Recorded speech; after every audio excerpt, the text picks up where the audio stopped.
Okay, morning everyone. Thank you. I've had the opportunity to impress a few people on Valentine's Day before with different levels of success, but never on this sort of scale, so this is quite exciting. Very, very briefly, I guess some of you won't know who GDR are, so I'll just very briefly mention what we do. We're a partner of Microsoft, mainly with the team in Redmond, but we also work a little bit with the UK guys, with brand storytelling, channel marketing, a whole bunch of teams. So it's great to be here in APAC. What we do as an organization is look at the relationship between brands, consumers, and retailers, and the way that brands and consumers in particular, how their interactions are evolving. So today, I'm going to try and paint a picture of how we actually create really meaningful communications with consumers. That's the reason we exist, after all. Good to hear from Ralph and Justin about being consumer-focused as the core of the business model. This isn't a kind of creds doc, but we work with a lot of brands, and I'm showing you this not to sort of say, oh, look at us, but because you'll notice not all of these are consumer electronics companies. We work with about 45 companies on a sort of partnership. And the point of today is I'm not going to show you I'm going to show you some, but not just loads of consumer electronics. Because of course, consumer experiences can be, and expectations can be brought by any type of industry. The great experience can raise your expectations in another industry. They don't think in terms of industry silos, they think in terms of good experiences and bad experiences. So hopefully today I'm going to paint a picture of some of the better ones, and then hopefully we can learn about what that means for us. What it really comes down to though is not brands, not the brands we work with, but our focus really is to help you think about the consumer. Put yourself in the mindset of the consumer in every single case. And the reason I've chosen this picture here with all these sort of wires coming off the back of our head is that now the consumer journey is more complex than it's ever been. And that's what we're going to explore a little bit today in what we've called omni-channel, but I'm actually going to rephrase that slightly as post-channel. I'll start though with the consumer in APAC because I'm based in New York and we look extensively at the world generally, but I had to look a little bit deeper at what's happening in APAC specifically. And it's interesting that still, the internet's more than 20 years old now, but still only 13% of sales in APAC are actually, and this is across multiple sectors, are actually e-com only, are completely online. In the UK and Europe, it's closer to 20%, and in the US, they're actually quite a long way behind. They're like kind of 9–10%. It doesn't take a mathematician to work out that if that's how much is e-commerce, then this is how much is still happening in the store. So the store is still really, really important. I know a lot of store partners are here today. A few more numbers. 2/3 of consumers who purchase online use the store at some point before or after their transaction, and 95% of all retail sales are captured by retailers with some form of bricks and mortar presence. That's exactly why Amazon has started buying up physical retail, etc. I'm going to come to that a little bit later. And so if we look at the forecast for growth from a company, this is Forrester's research, you can see that online only is going to grow. I mean, we can be aware of that, we need to be conscious of that. But actually, I know some of you, and I've been asked to sort of speak about this specifically, still see e-commerce as a bit of a threat. The point here is actually the biggest area of growth, and this is universal across multiple markets, not just APAC, is going to be this area here, which is web-influenced offline sales. So digital feeding sales in the physical store. That's where the biggest area of growth is going to be, and if you look at the numbers, it's pretty extraordinary. It's a 75% growth in the next 4 years to 2.1 trillion just in APAC alone. So the point here, if we're going to look a little bit at the customer journey and how that's evolved, but the point I want to make, and if you take one thing out of this presentation, hopefully it's this, e-commerce fundamentally doesn't cannibalize your offline business. I think there's still a bit of perception that we're fighting online, offline as two separate things. We're always online. This dichotomy isn't very helpful, is the point I'm going to try and make today. In actual fact, e-commerce feeds that. So I'm hopefully going to kind of demonstrate that a little bit. But I thought I'd start, this is supposed to be kind of fun and a little bit inspirational to kick off the day. Outside the world of Microsoft, who is the modern consumer? What are the things that are raising their expectations? And this will be a familiar scene to all of us. You go to a pub now, you don't actually talk to each other. You sit, look at your mobile device on Instagram, Snapchat, whatever it is. But actually what consumers now live in is this complete life-on-demand universe. They are always online, as I just mentioned. So some very simple examples that you'll know. Uber, Grab Taxi here in Singapore. You no longer have to stand in the rain with your arm in the air waiting for a taxi. The taxi comes to you. Even in New York now, where I live, if you work in the Empire State Building, you can order coffee to your desk because you don't have to go downstairs and deal with tourists and queues. You can order it, 30 minutes later, it's at your desk if you work in the Empire State Building. life on demand. If you're really lazy, Domino's is a very interesting company generally. Their stock has risen enormously since their new CEO came in and reinvented themselves as a technology company. Justin was just saying, every company in the future is going to be a technology company. Domino's is a technology company that happens to make pizza. There's lots of fun ways you can order pizza through Domino's now. Only 10% actually happens through actually calling up on the phone to get your pizza, like we did in the old days. And the most amusing of these, I think, is this one, where you can actually set it up with your preferences through the Domino's app, link it to your Twitter account, and if you're hungry, you can literally just tweet a pizza emoji at Domino's, and your pizza will be on the way moments later. For the really, really lazy. They have a whole different ways of, smart TVs, smart watches, ways of ordering pizza. The latest iteration, which is a couple of months old now, is we talk about one-click ordering, is this one, zero-click ordering. This is when you literally open the app, and if you do nothing else, 10 seconds later, your pizza's ordered if you don't cancel it. So they're trying to make life really, really, really simple. Yeah, zero-click ordering. There it is, it's on its way. And we're going to cover simplicity of the customer journey a little bit in the course of this presentation. Amazon Echo, of course, is all about zero clicks. They think that something like 30% of all products in the future are going to be without a screen by 2020. So this kind of voice activation is going to happen. It's going to be completely seamless. You'll be familiar, of course, with Amazon Dash buttons, which looks a little bit clunky and ugly, but what they're really doing here, Amazon, is totally owning the ecosystem for replenishment of your regular products. What's interesting about this, of course, is that I used to have to go to the store to buy washing powder, and maybe I would buy Tide, but if something else was a 2-for-1 offer, maybe my loyalty would go out the window. Here, price is completely removed from the conversation. It's all about convenience.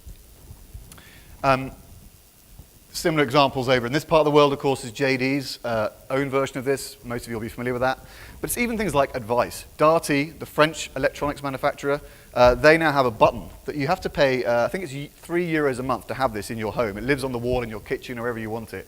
And if you have a problem with any of your electronic devices, you press this button anytime, day or night, and within 60 seconds you get a call from a dedicated technician who will help you with advice on how to sort your product. What's interesting about this, it's all the products that they sell, so any kind of electronic device, washing machines, etc. But what I like about this is you don't actually have to have it, the product doesn't have to be within warranty for this to happen. In actual fact, you don't even have to have bought it from Darty. You can have bought it somewhere else. As long as they sell it and they've got an expert, they'll respond to you. And this has been actually quite successful, and other companies are working on something similar. So life on demand. I mentioned Amazon Dash. Of course, the evolution of that, what's going to actually happen is not this clunky, slightly ugly button, but pretty soon it'll be integrated with all of our washing machines. So our washing machine, I won't have to press Tide to get new Tide washing powder. It will know when I'm running out, and he'll replenish automatically on my behalf. Whirlpool have already started this with their washer dryer, where it will replenish automatically. Likewise, we work with Brita Water. This is their infinity pitcher. Once 400 gallons of water goes through the filter, they'll automatically reorder you a new one. So the Internet of Things is really coming to life. Printers with ink, etc.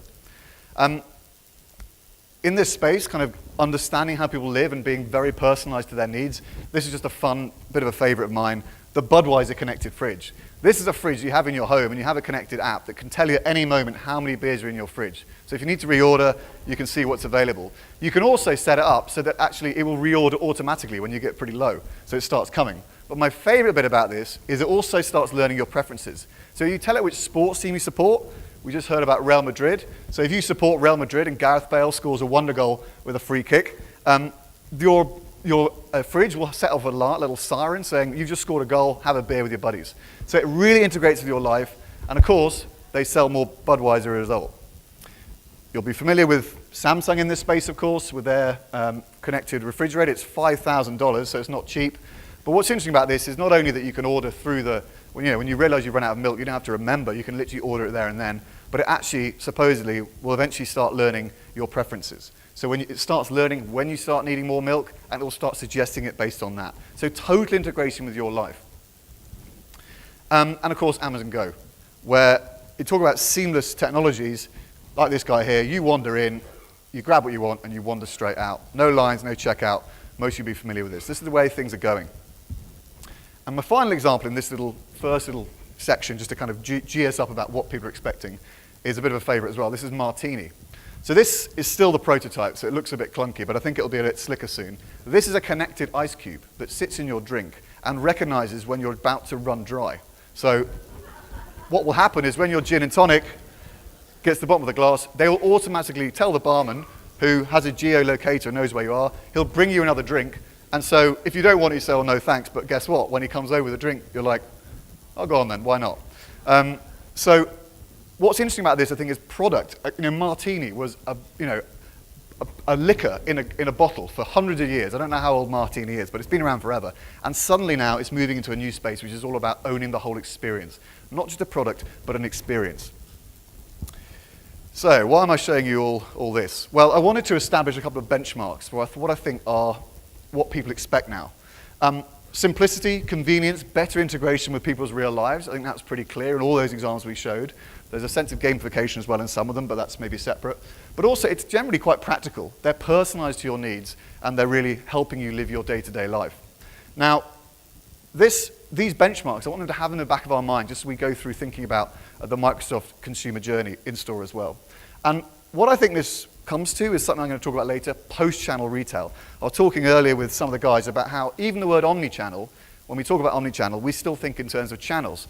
And I think the point today is that actually that is unhelpful. We need to stop thinking about channels altogether, which I appreciate is really, really difficult for a business that is decided by, most of your jobs will be specific to a channel probably. But to reinvent ourselves. I'm going to cover that as well. So the reason I wanted to sort of establish this is that what used to be a kind of path through the woods, the path to purchase, which maybe was quite linear, it probably looks something like this. We're all familiar with the old models. Awareness, interest, consideration, conversion, and then if you're lucky, advocacy. I think that is far too simple now. I think now the customer journey doesn't look like this anymore. It's not a path through the trees. It is a decision tree itself with multiple routes to get around those branches. This is a piece of work from Microsoft in Redmond about how the path to purchase when you're buying a laptop. We won't unpack that now, but you can see it's a swirling ball of people finding their way from A to B. And the interesting point here is that you might be online on your mobile device before you go into a store, you might be online in the store, and you might be online again after the store. And those three interactions, all online, might be completely different. So we have to think about this being a lot more complex than it's ever been. At GDR, we've drawn up our own one specifically for kind of high-ticket items. And I won't unpack this now, but you can see it's very, very complicated. It's not a simple linear path to purchase anymore. So, how do we define omnichannel? Well, for me, the simple way to define it is, oh, you know me. However you come to Microsoft, let's say, or any other brand, it's that feeling that, yeah, you understand, you know me. You maybe don't know me personally. That's great if you can say, oh, James, welcome back, because I know we can't necessarily redefine the back end of our system. The people in this room, I'm sure, can't do that. But actually, just showing you understand somebody is what this is all about. And you can do that without having to have a real big, complete reinvention of the back end. There's two ways you can do it. First of all, by demonstrating across every touch point that you have practical relevance. So this is often product-based. Does this product serve my specific needs? And does the process of getting my hands on it fit with a routine in my daily life? So we're going to cover a little bit of fulfillment. There's also, and this is crucial, emotional relevance. If my clicker will work. Yes. And this is about speaking the language of the consumer. We're going to talk a little bit in a minute about mission-based shopping, speaking the consumer's language, not talking about products and categories and the way that the retailers talk, but thinking how consumers think. This is the point. So how do we make them feel relaxed and unpressurized and totally at home across our whole ecosystem? So I mentioned it already, post-channel retail. What this is about, I think, is basically borrowing the best of both worlds, online and offline, and pulling them into whatever experience we're trying to deal with to get the best possible experience. And the way we do this is by looking at consumer behavior. Very, very simple.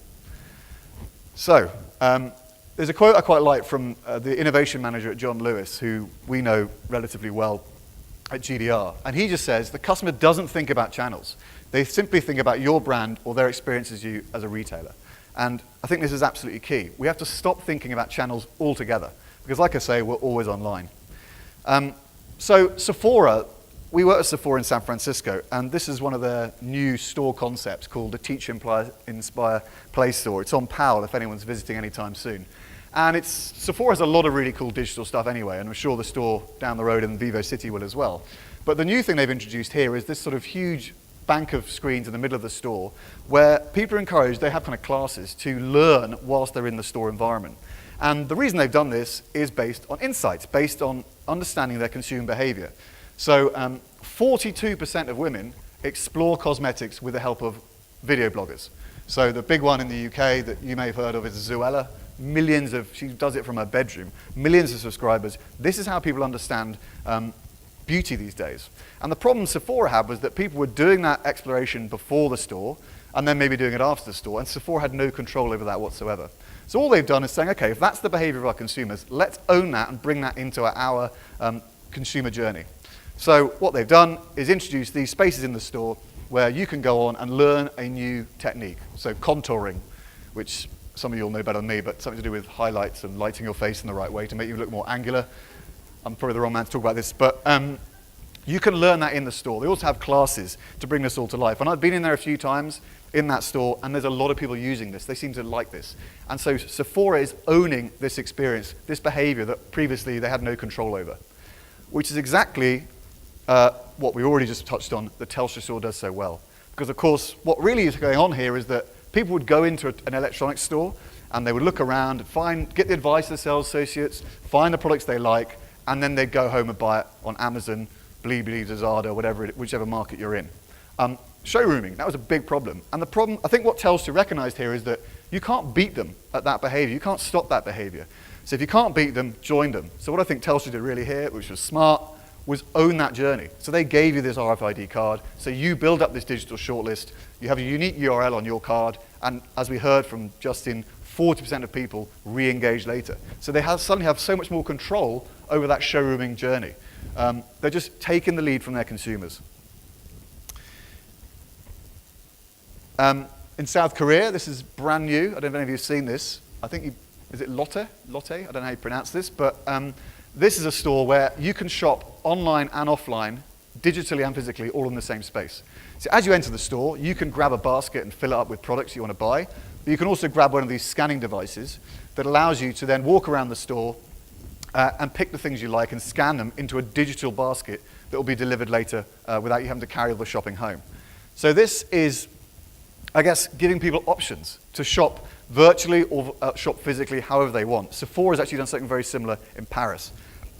So if you're buying heavy items you don't want to carry home, you can still have all the things you like about offline shopping, squeezing the fruit, touching the products. If it was fashion, you could try it on.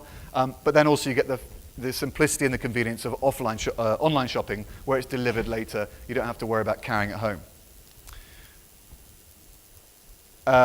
In terms of joining up the dots, this is a brand new store in New York. I went to look at it a couple of weeks ago, Aldo.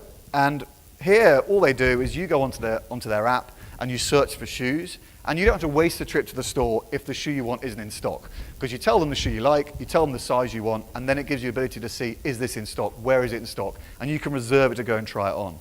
The store itself has a lot of digital interface,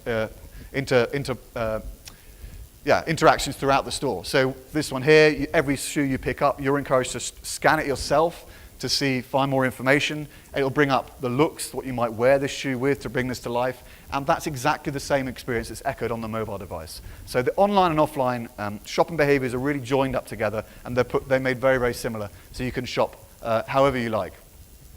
In terms of online, what people value, of course, is the advocacy from their peers. So we're used to things like Facebook likes, Pinterest, pins, all the things that show that people are interested in things. And some really simple examples here of how stores are bringing that online advocacy into their spaces. So this is just a counter on a coffee shop where every time they get a new like online, it comes to life at the counter in the store. Interesting, I was looking at some numbers. Social media use in Asia Pacific just since last January has gone up 26%. So we know that people engage in social media. So if they like social media, why don't we bring some of those cues, visual cues, into our store environments?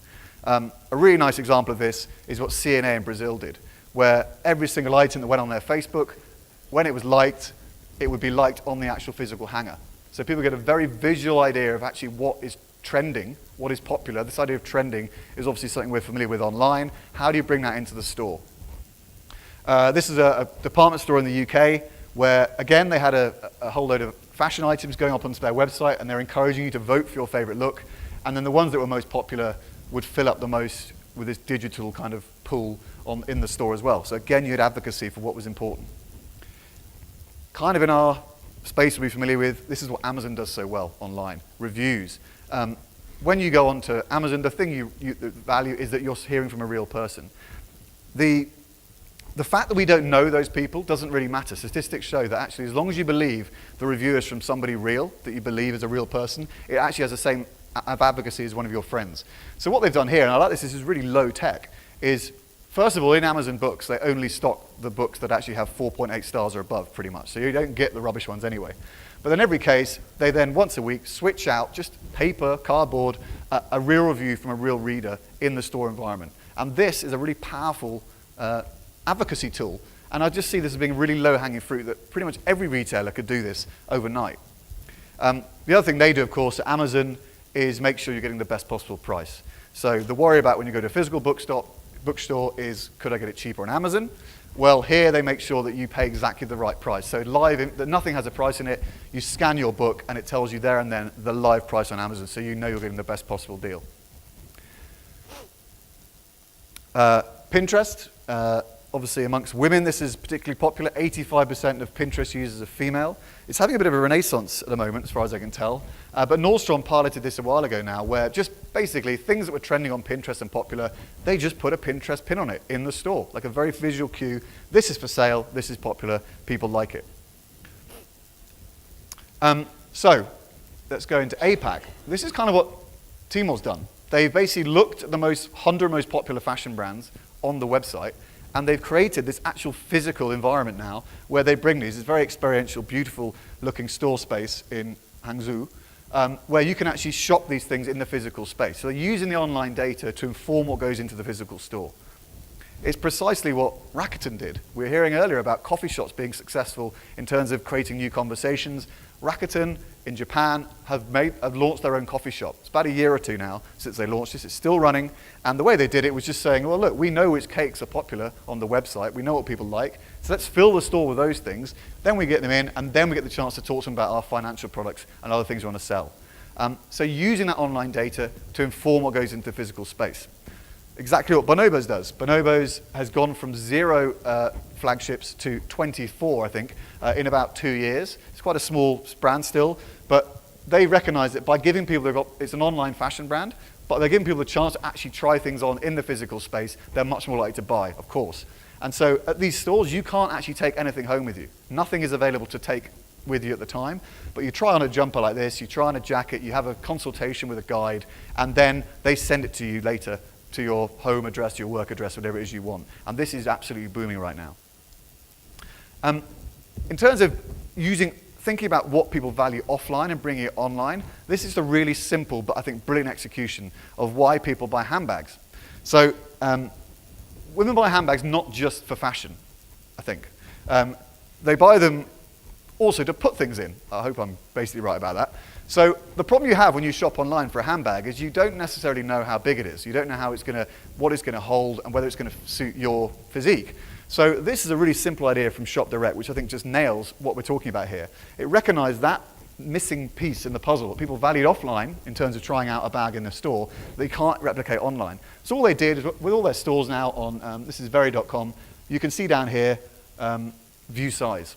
You click view size, and it allows you to put multiple items that you might typically have in your handbag into this bag. So your Elle magazine doesn't fit, but an iPad does. I mean, I can't believe you'd ever have a handbag so small it wouldn't fit chewing gum. What would be the point? But it fits chewing gum, it fits Evian water bottle. And the other thing you can do is once you've tried this out, is you can also compare to woman. So what that allows you to do is build a virtual avatar of your dress size, your height. You can see a few different examples here, and see how the bag compares to your physique based on how you look. And guess what? This really worked. 7.2% increase in sales since they introduced this tool. So think about how we sell things online. What are the things people value in the physical space that we could bring to that online journey, and vice versa. Topman, another fashion brand, they had this personal shopping space in Oxford Street which was really successful. People booking space to come and have a consultation before they bought something. And the problem was it was only available if you lived in London. It was no good if you lived in Edinburgh. And so what they've done is roll this out via Google Hangouts online. And it's been very successful. So basically you go onto their website, you book a visit or book a free hangout with a specific time. You answer 6 really simple questions about the style you like. And then you have a video conference call with a stylist, no obligation to buy, but of course it ends up being a lot more successful. This is really starting to happen everywhere. So a slightly closer kind of sector to yours. This is Dawson's Music Store. They have I think they have about 14 stores around the UK, so they're not massive. And so you might want to think about, do I want to make the effort to go to a Dawson's store? Is it worth it? So in order to bridge that gap, they give the chance to connect directly to an expert in the store. So you start looking at, say, guitars, and if you like guitars, it will connect you to the expert that is specifically targeted with knowing about guitars. So you click on the link, it connects you to a guy, and off you go. Here we have a Gibson 2015 Les Paul traditional model. This particular finish is known as Heritage Cherry. They're not necessarily trying to make you buy in the store, online. They're trying to just connect the dots so then you feel inclined to make that trip to the physical store. And this, again, has proved really successful. Here in Singapore, haven't actually seen this in the flesh yet, but these new ATMs where you have a connection with a sales associate between certain times of the day to talk about what you're doing. If you want to open a new account, it's not just literally an ATM withdrawals. They've actually made this a live video conference with an expert in the call center. Amazon, now if you're buying wine in Japan, you can connect to an Amazon sommelier who will call you between certain hours of the day to help you discuss the sort of wine you're after. And again, this is just a physical phone call, it's not a video conference, but this is a powerful tool to advocacy that you would value if you went to a wine shop, talking to an expert, or at a restaurant, but you don't get online. So they just brought that best experience to the online space. Sometimes, of course, when you're shopping, what you like about shopping online is the fact that you have no pressure. You're in control, there's no salesperson pushing you. So this is nice from South Korea. We just saw this a couple of weeks ago, where when you go into their store, Innisfree, you can pick up one of 2 baskets. One that says, don't bother me, I've got this, I know what I'm looking for, and the other that says, yeah, okay, I need some help. It's just a really simple visual cue that allows people a bit of control, but not being too heavily sold to by a sales associate, which I thought was quite smart. This is Neiman Marcus, where they have a beauty consultation at home in their store. They've had this for ages. But what they now do is allow you to take that consultation home with you. So when this expert is applying makeup to this lady, she doesn't have to just try and remember how he did it when she goes home. They video it using, I guess, the kind of tablet device here, and then they package that video up and send it home to her so she can then hopefully replicate that experience when she gets home. So again, when you have great advice from a consultant in a store, how do you bring that experience home with you? How do you extend the lifestyle, the life span of that interaction? Which is what Lick does in France really, really well. This is a connected devices sort of retailer. Some of you might be familiar with it. It'll sell quite a few Microsoft devices, I'm sure. What happens in their store is all their staff, you can't really see it here, but they've got a personalized URL on their sleeve of their jacket, a bit like what we've got here. And what that allows you to do is open the Lick app, scan their QR code. And if you've had a really good interaction with an associate in the store, you can have a connection with that same associate online later. You ask them a question, and they'll reply to you when they're next on duty. So it's trying to personalize something that would normally be totally impersonal in the online space. Finally, in this little section, I'm going to race through some click and collect examples, because I know some of you are interested. In terms of personalization, I think the closest we've seen to really personalizing click and collect is what John Lewis piloted about 18 months ago. I'll show you the video now, but very simply, they're using beacons. So when you bought something on your mobile device, when you get 70 meters within 70 meters of the store, it will ping you to say, do you want to collect your lamp, your bed linen, whatever it is you've bought, and it will guide you to where to go in the store to collect it. Meanwhile, on the back end, they've already informed the pickers and packers to get the stuff ready. Anna's on her way, so that effectively when she arrives at the click and collect station, which is right at the top of the store, actually no, it's the bottom of the store now, it's ready for her, and it's kind of totally paperless. It's a bit like Uber. You don't even have to get your wallet out. You show your mobile device, and away you go. So rethinking click and collect, because of course click and collect is it's massively booming in Europe. It's slowly getting there in the US, and I think here as well, because it allows the best things of online and offline retail. You can buy online at your leisure, but then you still have the ability to physically pick something up and not worry about having it delivered when you're at home and all the rest of it. At Whole Foods in the UK, 90% of their e-commerce was fulfilled through click and collect. Whole Foods sell kind of bikes and sat-navs and all that kind of stuff. So when they saw that insight, that 90% of people were fulfilling through click and collect, they stopped hiding the click and collect counter at the back of the store and make people work really hard to find it. They brought it right to the front, this huge, great big display, and when you arrive, again, beacons connect with your device, and at the back end, they're already picking up your items, so you can have a nice interaction with the staff, working off that insight that they have from their consumers. So Blibli, you'll know this, they've introduced lockers across 7-Eleven throughout Indonesia. And I was looking at some stats, again, for APAC. M-commerce in Indonesia is the fastest growing country for M-commerce in the entire world, not just in APAC, 155% since a year ago. And so brands are thinking about how they can kind of make this journey a lot easier. So in this case, you buy from Blibli, it's delivered to a 7-Eleven, which is of course everywhere. You get a locker and you pick it up. In Lazada, this has been running since about 2010 actually, but they've done a collaboration with Gojek where they will allow you to deliver it through a partner service to make the process a lot slicker. So which partners can we partner with to actually make this journey slicker? If we can't do it ourselves, find somebody who can. It's exactly the same in the UK. eBay, everything you buy on eBay now can be delivered to an Argos. 650 Argos stores. Argos has just been bought by Sainsbury, so pretty soon this store footprint is going to be enormous. It's going to get really simple to get an eBay delivery where you want it, when you want it. And finally, if you can't make click and collect really personal, you might as well make it really cool. This is Auckland Airport, where their new click and collect robot allows you to get your item within 30 seconds if you bought it online previously. So you shop duty free before you actually get to the airport, which in itself is quite interesting. And then when you get there, you scan your receipt, or it might be on your mobile device as well, and then it's picked out by this really cool robot and delivered to you straight away. So a few examples of what we're seeing in terms of this kind of combination of channels coming together, picking the best of both. So the point about this sort of first section is think about the tools that customers use to do their research, how they make their choices, and how they get their hands on products, the fulfillment, of course. And then, based on that, use those behaviors to inform how we can offer as much help and support for shoppers as possible across the whole journey. This is about recognizing that the boundaries of traditional boundaries of channel-specific thinking are genuinely quite unhelpful. And I'll come back to that. The second half of this is about this more emotional stuff. So how do we speak the language of consumers across any possible touch point?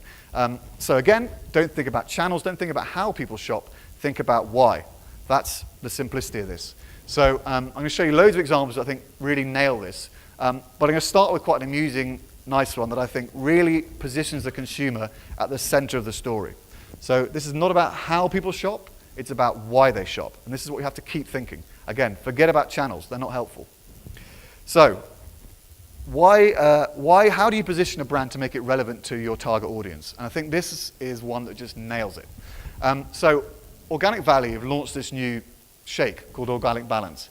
And they could have talked at length about the product itself, the protein qualities, all the stuff that you might talk about. In the same way that we might talk a lot about the processing power of our surface and all the rest of the stuff like this. And of course there's 5% of people who are really, really interested in that. So I'm not saying that's not valuable. But there are also a lot of people who maybe don't care. They're not that interested. And it's a really hard sell when I talk to brands that we work with like Moet Hennessy, alcohol brands. Their whole thing is talking about their authenticity, their supply chain, their expertise. And yes, 5% of people care, but 95% of people don't care. You have to position yourself to be relevant to the consumer, put the consumer at the center of the story. So what they've done here is think about who's the consumer going after here, and how do we put them at the center of the story. And in this case, it's working moms. And I'm sure there's a few in the room. And I'm going to show you a video now which I think completely nails how to position a product based on the consumer, not based on the product itself. Like most women in commercials, I love to start each day doing yoga in my underwear. Or journaling in my journaling nook. And eating a wholesome, farm-fresh breakfast with a tiny spoon that I bought from a company that gives tiny spoons to underprivileged children. Huh, a according to science, most professional women don't have time for any of that. Not that we need research to prove it, but there's research to prove it. 57% of us are up before the sun is up. 21% of us check our work email before even getting out of bed. What? Let's go get that morning meeting. 9% of women cite dry shampoo as one of the greatest inventions of the 20th century. I'm done. 33% of us never make our bed. Like, ever. 21% of us have used an article of clothing to camouflage a stain. Very nice. Only 16% of women would describe their morning with the hashtag blessed. And that seems kind of high. 58% of women will swear at someone or something this morning. Oh, You know what 100% of us do have time for? A real life Pinterest board? Fermenting your own small batch kombucha? Propose? No, an organic breakfast in a bottle. That's why we created Organic Balance.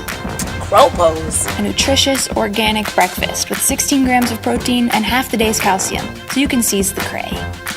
Find out what real women's mornings are really like at realmorningreport.com. So, you get it? Yeah, right. A few people like that. They're supporting with a microsite that brings all this to life. They're using consumer insight as the starting point for this journey. I've shown this video quite a few times, and it's funny. Whenever they talk about the dry shampoo, all the girls in the room start laughing, and all the guys are going, what's dry shampoo? But anyway, I think they've nailed positioning themselves for that particular audience in a really smart way, thinking about that why. So we think about consumer behavior as a starting point. I'm just going to show a load of examples quite quickly that I think really sit well in this space. So Taco Bell, in the US, they are another company that has really invested very heavily in digital. Again, another tech company that happens to sell, burritos and all the rest of it. They do a lot of quite cool things with their app. One of them being that if you go regularly, you just go back to the restaurant. If you open the app and rotate it, it will bring up your previous order history, so you can just click and go. But the latest iteration has this game called Taco Bell Explore. And what they've recognized here is that you can't expect people to start downloading extra apps and engaging in new behaviors. You'll have seen the numbers that something like the average American downloads fewer than one app a month. We spend 80% of our time in 3 apps. So actually, we have to integrate better with the apps people are already using. So of course, in the US, it's things like Facebook and Instagram and everything else. So on this app, when you go onto the Taco Bell app, all you do is integrate your Facebook, your Twitter, your Instagram, and your email with the app. Very, very simple. That's it. It takes like 2 seconds. And then once you've done it, you go about living your normal life. So what happens is when you post on Instagram with a geolocation that Taco Bell approves of, or a hashtag or a keyword they like, they'll reward you for just living your normal life. So you tag a picture on Instagram, this little pop-up notification comes up. That's a puzzle piece for their game on Instagram, or on a Taco Bell. It drives you back to the app, and then as you complete puzzles, you win like free drinks and stuff at Taco Bell, so it drives you back to the restaurant. What I like about this is it's just taking the consumer behavior, which is Instagramming, or whatever it is in this part of the world, etc., and they're using that as the lever to drive people back to the site. They're not expecting to adopt a new behavior. So we think about existing behaviors. I'm going to show you a few examples by Benefit. Benefit, the beauty brand, does a really good job of this. They, last year around Valentine's Day, so exactly a year ago, they ran a campaign across 5 cities in the UK where they teamed up with Starbucks. So what would happen is that when you recognizing the same young women that would go along Oxford Street at Benefit Makeup are the same young women that would go to Starbucks and have a coffee with their best friend. So what they would do is just bring that behavior, existing behavior, to life in a really simple way. It's just a really simple cross-promotion. So what would happen is in Benefit, you could pick up one of these little coffee sleeves, pink coffee sleeves, and that would take you to, when you went to Starbucks, you get 2 for 1 on any hot drink with your best friend. Meanwhile, in Starbucks, you pick up these slightly hideous-looking like pink coasters, which would give you a free mini makeover in Benefit. So just taking that behavior as already existing and using that as their starting point for this collaboration. The language they used was also really, really nice in the way they promoted this, particularly Benefit here, where they adopted the language of a young girl, talking about let's get one of those burnt caramel lattes, head home and dance to Justin Bieber. It's quite hard to get this language right, but when you get it right, I think it really works. I think they've done a good job here. But they're using the consumer as the starting point in every single case. Which leads me to this one. And again, I'm not maybe the best person to talk about this because I'm not and I never have been a young woman. But the way I imagine it is that when you're preparing for a night out with your girlfriends, You go around to each other's flats, you open a bottle of rosé, and you put on some makeup before you go out. Maybe watch the X Factor or something, I don't know. And taking that existing behavior, they have just done this really simply with Facebook Live. I love this because it's so cheap. So what happens now, Pacific time, every 4 p.m. every Friday, is this girl on the left always does it with a different colleague. She basically does 40 minutes, an hour, whatever it is, Facebook Live, where she basically gets slowly pissed with another person talking about makeup. So they drink some rosé, they put on some makeup, they're talking about tipsy tricks, and because this so perfectly mimics the behavior of this consumer, guess what? This has been really, really popular. I was looking at some of the numbers a couple of days ago, and they sometimes get, up to 190,000 views. And this costs them nothing, the cost of the rosé and the sign behind them. So speaking the language of the customer in a really clear way. I chucked in a quote from Nelson Mandela just because, why not? And he says, or he said, if you talk to a man in a language he understands, that goes to his head. If you talk to him in his language, that goes to his heart. So again, Benefit are really doing a good job of this. On their website, you can shop by product, if you know what you're looking for, but you can also shop by dilemma, problems with your eyebrows, eyes misbehaving, whatever it is. So how do we simplify the entry point for our consumers that maybe don't know as much about the products as we do? I'm going to show you some examples that I think do a really good job of this. You saw this at the start of this sort of little section. This is in Malaysia, so not far away at all. Campbell's Soups, and they're really thinking about the why. Why do we buy soup? Well, it's often to kind of cheer us up on a kind of, you don't really have winter here, but a cold winter's day or a miserable day when you've had a broken heart, whatever it is, a soup kind of cheers you up. It's a hug in a mug, And so what they've done is rebrand all their soups, not as chicken and mushroom and tomato and all the rest of it. You can still buy those, but they rebrand them based on the mission, the reason you're going to buy. Why do you need a soup? Are you feeling lonely? Is it raining outside? Have you got a broken heart? Are you homesick? Sleepless nights? That'd be me last night with jet lag, whatever. Why are you going to buy this soup? And they've gone big with this. They've rolled it out throughout a whole bunch of stores in Malaysia. You can even buy little cards. So if your friend's had a bad breakup, you can buy her a Lonely Hearts card, which gives you a free kind of soup. They've kind of really gone to big with this idea of the mission behind the reason you're buying. And I think we can use that thinking in terms of how people shop for our products and our services. So this is across multiple sectors. So when you're buying a hire car, when you're hiring a car, this is in Atlanta, this is a car flipping service where you pay, it's quite a lot, $800 a month, but it allows you to flip your car at any moment. So you can have a convertible one day and a 4x4 the next. What's nice about this is, again, they don't assume any knowledge from the user. So some of us in this room might be petrol heads or car nuts that really understand cars, but a lot of us won't be. And so what they've done here is just make it really simple. What kind of car, what do you need it for? Why do you need a new car? Well, I need it for a family vacation, or I need it for a hunting weekend. And based on whichever one you click, one click, really simple, they bring you the car for the job. So they're simplifying that journey with one simple entry point. Chicago, where they first launched Virgin Hotels, exactly the same. When you book on their website and then stay using their app, you have the opportunity when you arrive at the hotel to say what kind of guest you are. You're an artist, a shopaholic, a local, a foodie. One of these is probably going to resonate. And then based on that, they will then curate a whole bunch of examples that live while you're there that are relevant to your interests. So they're really making the entry point really simple, really, really inclusive. Target. This is quite a complex case study I won't go into because it's using lots of data and things. But what I like about this is basically about how you capture new college students who are a great new opportunity for Target because they are leaving home for the first time. They need to buy stuff. So how do you capture these people moving to college for the first time? Well, again, they give them a really simple entry point to curate the items they're looking for. One of these 6 things will resonate. Do you care about the game, the coffee shop, the club? Where's your happy place? And based on the one that resonates for you, they curate the items on their inventory that's relevant based on your interests. I think you're getting where I'm going with this. And this one doesn't look very sexy, but this is probably my favorite case study of the whole of this presentation. So this is Karcher, which is like a homeware brand. They're from Germany, but they're international now. And this is a rollout they did in the UK for their garden range. Now, if you're like me and you don't have the first clue about gardening, normally when you go to a garden section in a store, you just see a whole bunch of stuff, and your brain, the tyranny of choice, you just freak out and you kind of walk out. You don't want to kind of engage with it. It's too complex. It's a category you don't really understand, which I think is often the case as well with electronics. So what they've done here, it's really simple. Hopefully you can see, they've created this zigzag shelf. like this. So the idea is that if you come from this side, which is where the entrance to the store is, as you go up this aisle, you don't actually see any of the products at all. What you see is what's on the right, which is just the editorial. What is the mission you're there for? Are you there because you're looking for a solution for your basket, or have you got a problem with your vegetable patch, which sounds like a euphemism, but your actual vegetable patch. And if you know that's your problem, you then go to that part of the shelf, then you turn left, and then you see the products. And they make this whole a lot less intimidating. And guess what? They saw a 300% increase in sales by rolling out this pilot. So simplify the journey, signpost, inclusive language that everybody understands, I think is a really, really powerful way to do this. And this can be online, offline, however you want.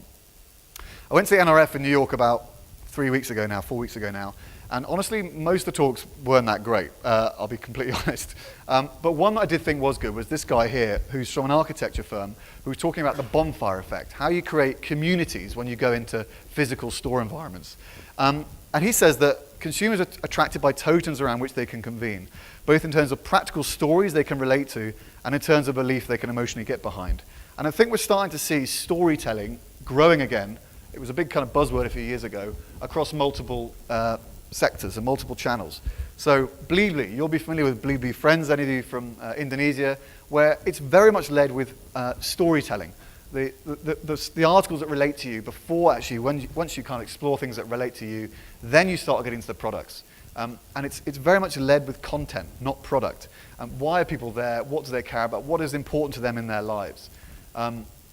Exactly what Dettol does a little bit. There is a bit of product branding here on their Blibli page, but again, there's a whole load of very simple, like, you go onto their website because guess what? You cut yourself, you want to know how to deal with it. So it's storytelling led, and that then actually translates to sales. At Adidas, they don't lead with product, they lead with the thing you care about. Again, on Blibli. So what's the area that you're interested in? What's the thing that relates to you that simplifies the entry point? Because people, when they come onto, they come to look for a computer or a surface, whatever it is, it's a very complex journey, as we discussed earlier on. So how do you make that simpler? How do you make it fewer clicks on the website to get what they need, to get the advice they need? This is a fun example of how people are experimenting online. Fred and this was North Face in Shanghai. Everything on their site was actually doing workouts because they're understanding that when you're buying something on North Face, you're going to go and do outside and go out and do something and be outward bound. And so all this stuff, they encourage you to replicate it online, and they sold out the collection in record time by bringing this to life, the storytelling to life.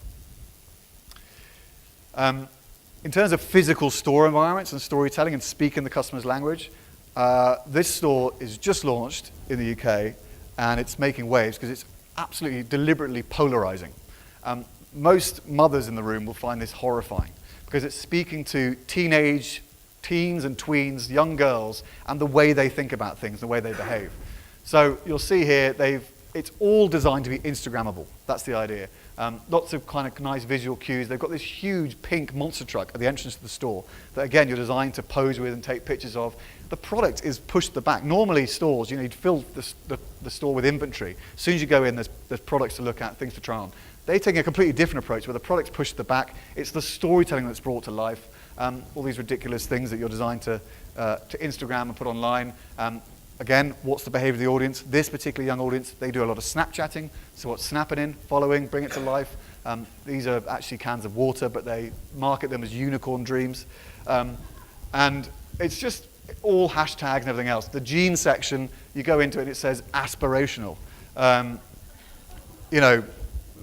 I've shown this to some mothers who've been absolutely horrified. They think it's horrendous. But for this audience, they speak the language in a way that really resonates for them. And it's deliberately meant to be polarizing. This is the guy, David Dial, behind Dial and Powell, who says the high street is awash with the same kind of fast fashion brands doing exactly the same kind of thing in the same tone of voice, which is jading. And when something like this comes along, it resets the dial. So speak to the customer in a way that nobody else does. And I would say that's exactly the same in consumer electronics. The tone of voice is generic. How do we make it a little bit more interesting? And maybe actually be prepared to alienate some people. I don't know, that's maybe another discussion. My favorite bit of this story is true embarrassment lies in your first email address. So, my first email address was shavenhaven69@hotmail.com. So this definitely resonated for me. But creating things to be Instagrammable is kind of a trend that's happening all over the world. In Bangkok, any of you who are from Thailand, there's a few, I think, on the table back there. If you've been to this store, Hashme, it tells you what you're meant to do with it. Hashtag create, post this. The store itself, the restaurant itself, is divided into different filters, mimicking the filters on Instagram. And even the food is then displayed in a way that you have to take a picture of that and share it on Instagram. So really taking the lead from the consumer and how they're behaving in a very, very clear way. You can see how they've different materials to make it up as they go through. And this is interesting as well. So there's been a big kind of boost again. It was a kind of a buzzword about 2 years ago. Suddenly a lot of clients, including Microsoft and Redmond actually, have been asking us about how to create experiential retail.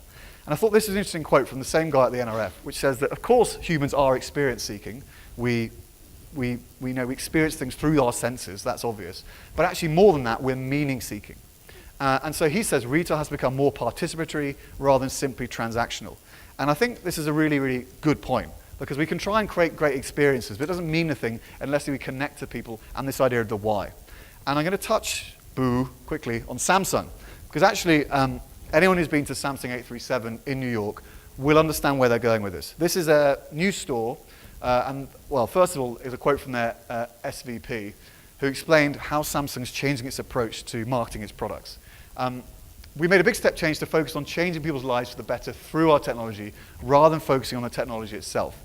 Sounds kind of familiar, doesn't it, to what we've been talking about at Microsoft. But how are they bringing that to life? Well, they're doing it with this huge new store. The top 3 stores are actually the marketing department for Samsung, but the rest of it down is this enormous store that any of you will have been to. You'll be pretty incredible. A whole load of Samsung TVs. It's all very experiential. But what's interesting about this store is it doesn't actually sell a single Samsung product. The only thing you can buy there is coffee and donuts. What they want you to do is experience the brand.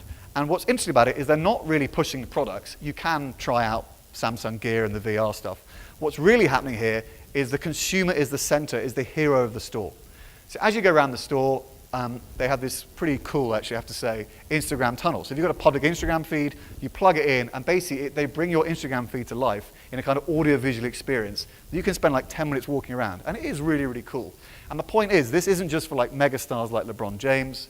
Little old me can be the hero of this store.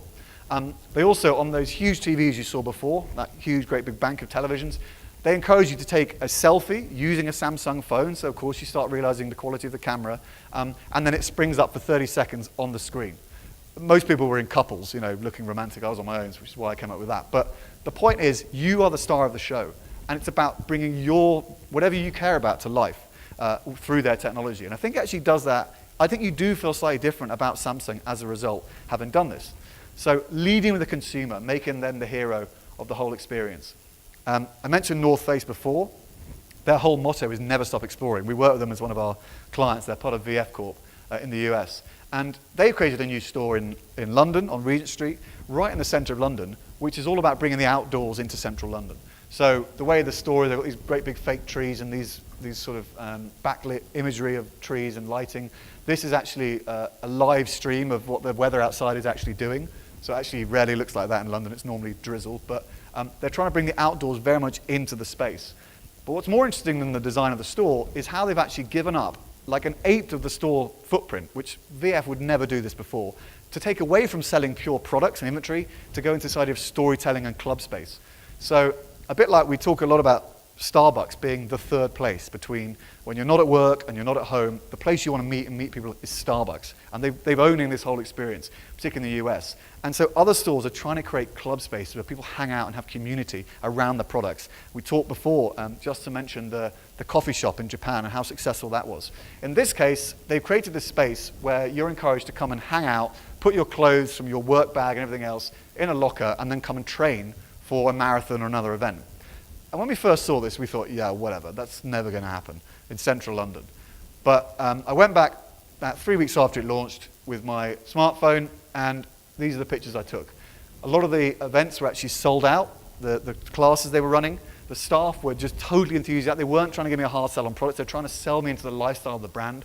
And guess what? The lockers themselves, this is 3 weeks after launch, you can see all these people who've been coming, chalking up their names, how many classes they've been to, bringing this whole thing to life. I talked at length with Microsoft in Redmond about the idea of creating classes around the product.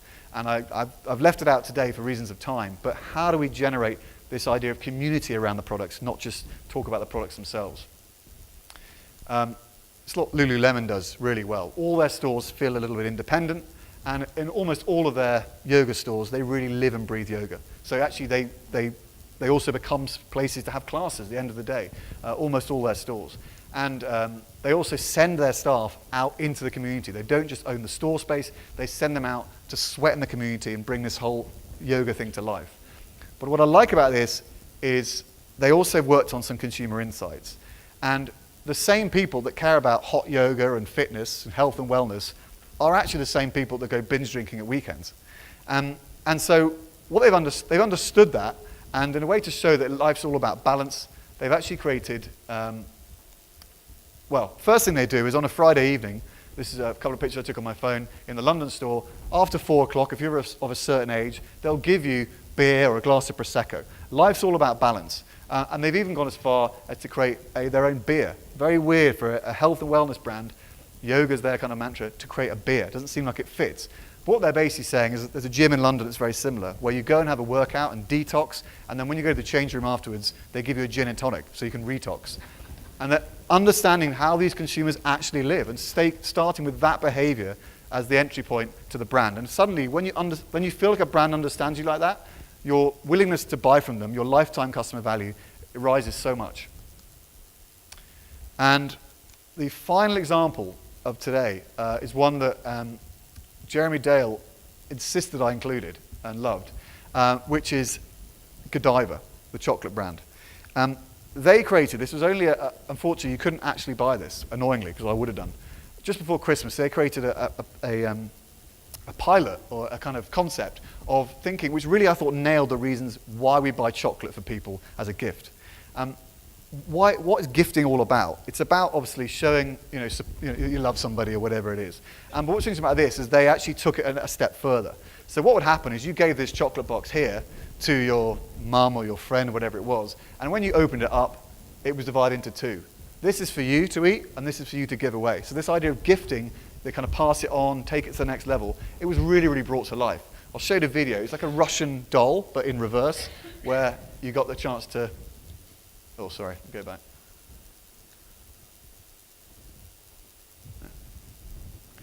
So each time you took the box apart, it would go one step smaller until literally you went down to eventually have literally 2 chocolates, one for you and one to share. So this idea of pass it on, it really kind of encapsulated the essence of what gifting is all about. It wasn't about the product necessarily, it was about the why. And I think it really brought this to life. And this is obviously a very simple execution, but I think it's really, really smart. Really cute as well, the packaging. And there's the final one, which is 1 each.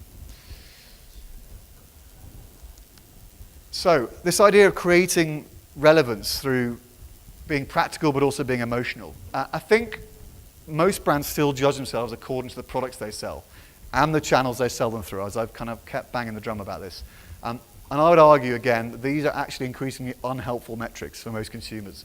In terms of long-term success and sustainable growth, you need to create lifetime customer value, which means showing your customers you understand them and giving them entry points they recognize. So this is what we need to do. Focus on creating meaning, the meaning behind what we're doing. Start with the why, and then we'll engineer something that's memorable, worth discussing with others, and obviously creating advocacy, and then of course, which then builds lifetime customer value. So, I'm somehow on time, which is great. Final takeaway points from this whole, I've chucked a lot of stuff at you quite quickly, and I make no apologies for that. I just want to get this kind of, open up the conversation. The first part was what I focused on earlier on. We're in a post-channel world now. We're talking about channels as actually damaging our ability to connect with people. So first of all, rather than viewing the growth of digital as a threat, consider the elements of e-commerce, m-commerce, etc., that customers value. And then if you work in physical retail, bring the best of those into your physical retail path to purchase. And if you work in e-commerce, think about what's useful in the physical environment that you could maybe bring into e-commerce, like we saw with that handbag example. And the final thing is then obviously speaking this language. And the point here is, we talked earlier about being consumer first, consumer focused. We need to actually genuinely do that, which means thinking about the behaviors, the language, the attitudes, the missions, sometimes even the humor of our target audience, and then making that the starting point for simple, inclusive, solution-focused entry points into our products and our whole brand. That's it. Thank you.